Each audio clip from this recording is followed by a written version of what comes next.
একটা বাজাইলে কপি।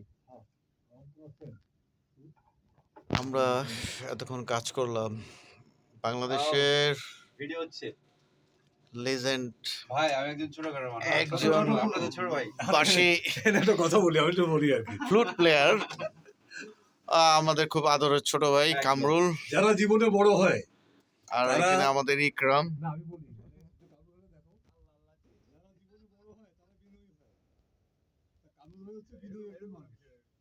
তার সম্পর্কে নতুন করে বলার কিছু নাই। আমি তো তুলনামূলক আপনাদের অনেক ছোট। হ্যাঁ, বয়সেও ছোট, আমাদের career ছোট ভাই, সবকিছু আদরের মিলে আমি ছোট অনেক ভাই। আপনাদের ছোট ভাই হিসেবে থাকতে পারলে আলহামদুলিল্লাহ। এই টুকটাক করে বাসাটা সেবা দেই। আর এই যে কামরুল তো আছেই, আর আমার বন্ধু এই বিখ্যাত লোক। মিউজিক ডিরেক্টর না আমি ক্ষুদ্র সুরকার আমরা সবাই মিলে মাহফুজ রতন, কাজ করতেছি আর কি। এই আর কি। এই যে আমাদের কাকু, মানে ভাতিজা আর কি, রনি। মানে এই আর কি। তো ঠিক আছে, থ্যাংক ইউ। কামরুলের সাথে একটা ছবি রাখি।